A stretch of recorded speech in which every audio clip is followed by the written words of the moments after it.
All right, it's not clickbait, y'all. I got an Anycubic Cobra X for $199. How did I do it? Well, I was just looking on eBay, saw a listing for a $199 refurbished Anycubic Cobra X. It's refurbished by Anycubic. So today we're going to open it up, unbox it, go through the assembly, run some test prints, and in the future, I'm going to do a review and how-to videos on the Anycubic Cobra X.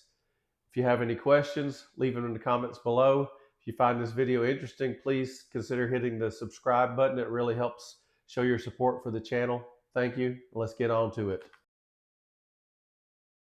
This particular unit shipped from Ontario, California to where I am in Memphis, Tennessee. The box says it weighs about 30 pounds and the dimensions of the box are basically 22 inches by 22 inches by 13 inches. Is this a printer for you? I don't know. Stay tuned. Let's find out together. Who knows? Maybe it's not even a printer for me.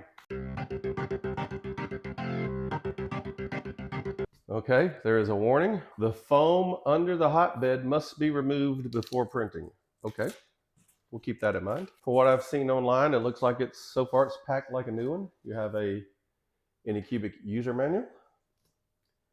It says it passed QC, but I'm sure that's for the original manufacturing of this, not it being refurbished.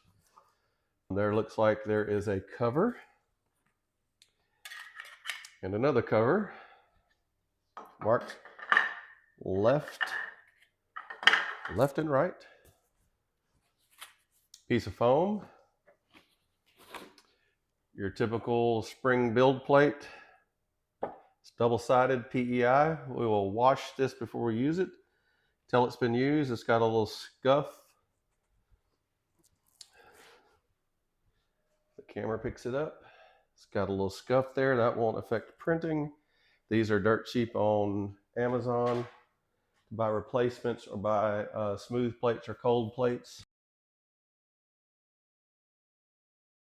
Okay, we have just a standard C13 to NEMA 15, computer power cord, what you're used to. Let's see what the instructions say.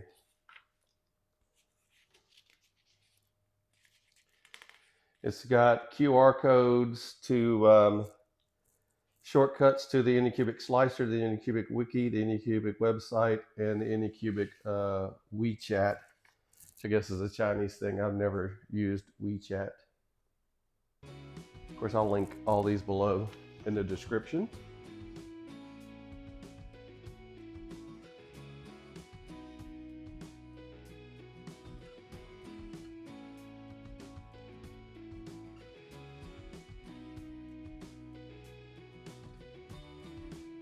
That's one of the features of the Cobra X. It saves a lot of space because the spools mount on top of the unit and there's no separate filament feeder box, yet it will do multicolors.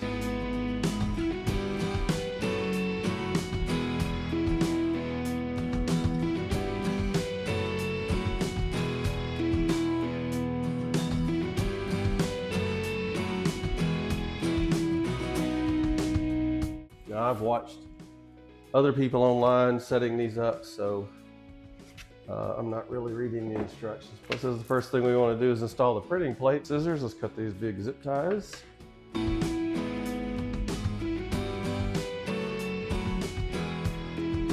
So far, other than the one little mark on the print bed, the printer looks like it's in excellent condition. This is the first thing to do is to put the PEI build sheet on, which I guess we can.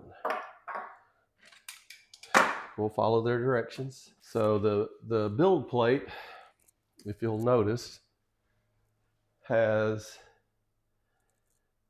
can you see, a little notch, two little notches, and on the back of the heated plate, there's two little pegs that stick up. You just align those notches in the pegs, drop it on, it's magnetic, it sticks. Step one, install the printing plate. Step two, unlock the Gantry Z axis, which is this. Seems to be locked. So in here you have a declogging needle, some tube organizers, the screws that I believe mount the gantry to the bottom of the printer, some Allen keys, and some PLA. So first things first, this machine does not have the locks installed. It just has a zip tie, and I put the scissors back up. If you have a new printer, I'm sure it will come locked with brackets. This does not have the brackets on it, I don't believe. The next step, put the gantry onto the base. I'll pull it off again. So if you see, the bottom of these, I call them legs, have little pins sticking down, and you just kind of guide it in place, wiggle it around, it'll drop securely into place. Then you get, there's 4 screws on each side. You can see four screws. And what you want to do is you don't want to tighten them up to start. You want to get all 8 screws installed.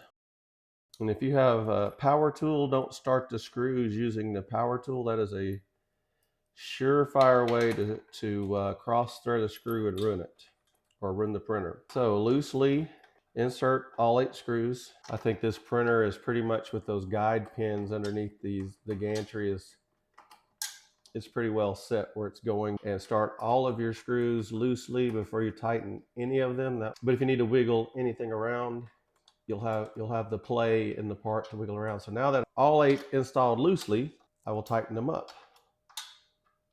Now you don't want to tighten them to the point that you break them off, but this machine does move and vibrate quite a bit, so you will want them reasonably tight. Tight, secured. Now it says place the covers. So I'm standing from the back, so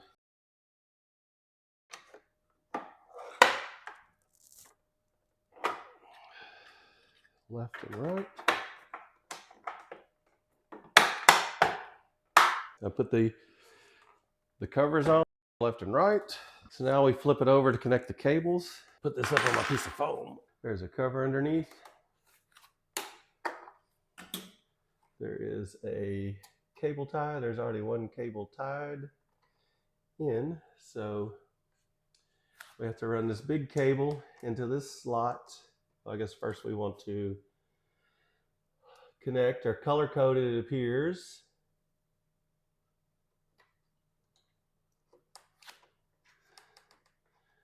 They're color and size coordinated. I think I'm gonna put the small one on the end in next because it looks like it's gonna be hard to plug in, especially my fat fingers.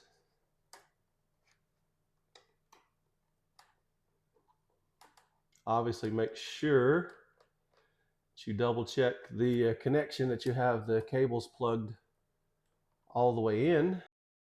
So then I believe what you do is you route this flat cable through there. Strain relief in here, you just attach it, okay? Then you put the bottom cover back on.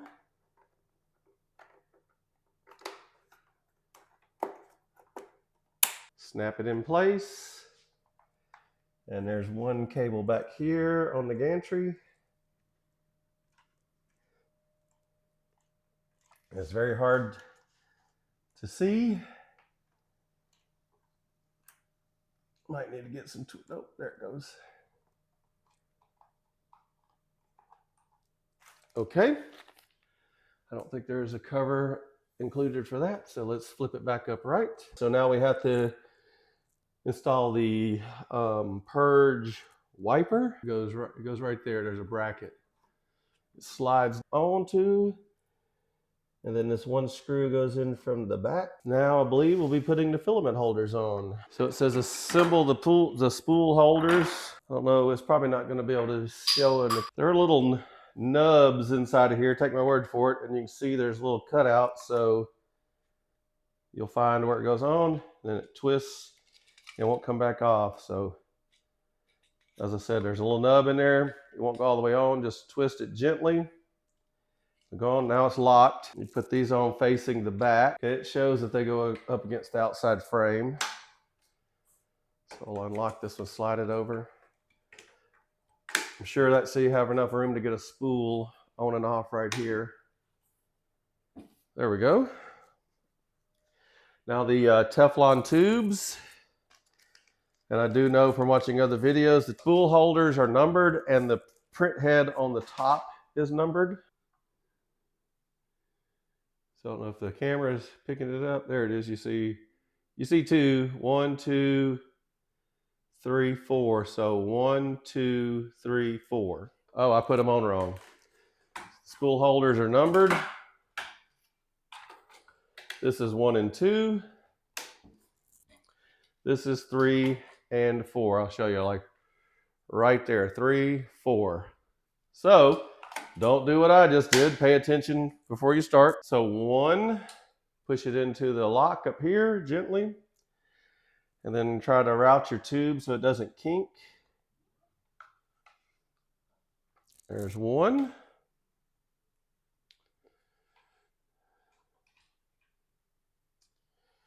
Here is 2. Like I said, we're trying to route the cables. There's little cable clips I'll show you in a second, or tube clips that will help you organize these cables. I'm sorry, organize these tubes. I keep calling them cables. Cables, tubes. I think you understand what's going down here. Pull on each one, make sure they're secure in the fitting. These are push lock fittings. If you ever have to remove the tube, you have to push the fitting in, then pull the hose out, the tube out. What I meant by organizers, there's these little star looking things. So what you do is you try to figure out which way are these cables best, or tubes best organized. You can't go too far up. As you can see, they split back out, but just do your best here.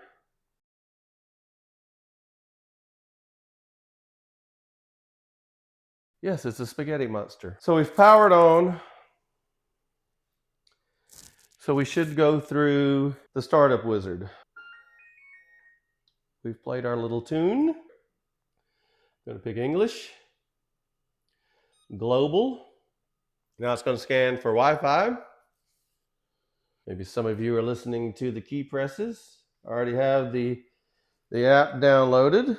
So now it says the device calibration is about to begin and the resonance frequency will be detected during the process. Please ensure the printer is placed on a stable surface.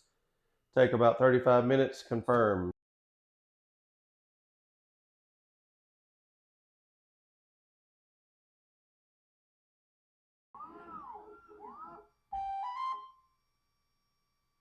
It says calibration completed.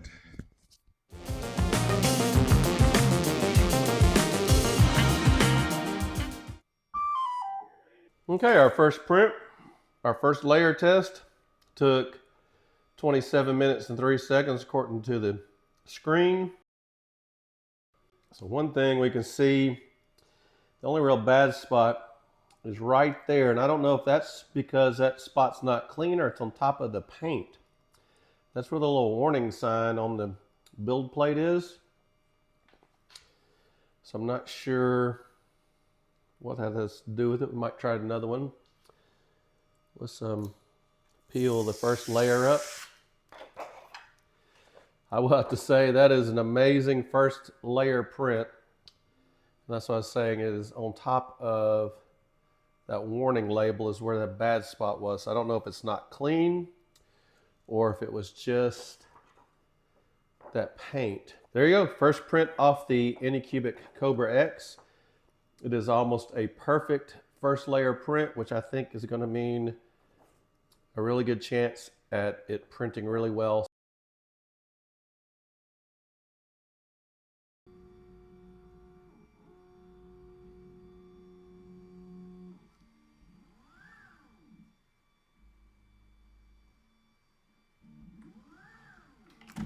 See, I cleaned it it did a little better. I do like it spits out the little piece of filament. So it is better right there, but I think it's maybe the paint. Maybe we'll try again some other time. Well, there you have it. There was the unboxing and setup of the refurbished Anycubic Cobra X.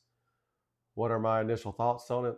I think it's a great printer. It was easy to put together. Mine, I didn't show in the video, but obviously when Anycubic refurbished it, they put it into Chinese language, and I had to use Gemini to look at the Chinese menus and tell me how to factory reset it, so I could go through the setup process, put it in English, but it was no big deal. See it sitting on the desk over here. My S1 is behind me and the Cobra 3 Max is over there. I have printed a few things. You can see this is a test print on the printer itself. It's a giant poop bin.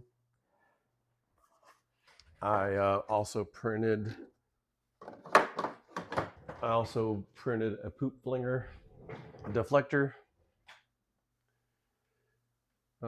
right there. So when the print head comes over and knocks off the poop ball, it doesn't shoot it across the room. It deflects it down into the poop bin. This is this blue filament is Anycubic silk PLA. Printed well, didn't have any problems. Now I just have to find some models to print. I think I'll do a speed comparison between the Cobra X and the S1 combo, doing some simple 4-color models just to get a speed and poop reduction comparison. So after watching my video, what do you think of the Cobra X? Are you planning on getting one? Do you already have one? Are you going to get more than one? Would you consider buying a refurbished one? I know I would. I would buy another one. Obviously, I just got it. I have no long-term history on it yet, but I think it's a simple printer. I think it's fairly simple to maintain, even though the print head is a little bit more complex than the typical 3D printer. Leave a comment below. Tell me what you think about it. And if you're here this far, please hit the subscribe button, like the video, support the channel that way. And I'll try to put another video link over here, subscribe button up here. Thank you. Yeah. Sometimes I get so mad, there's no controlling me. My thoughts get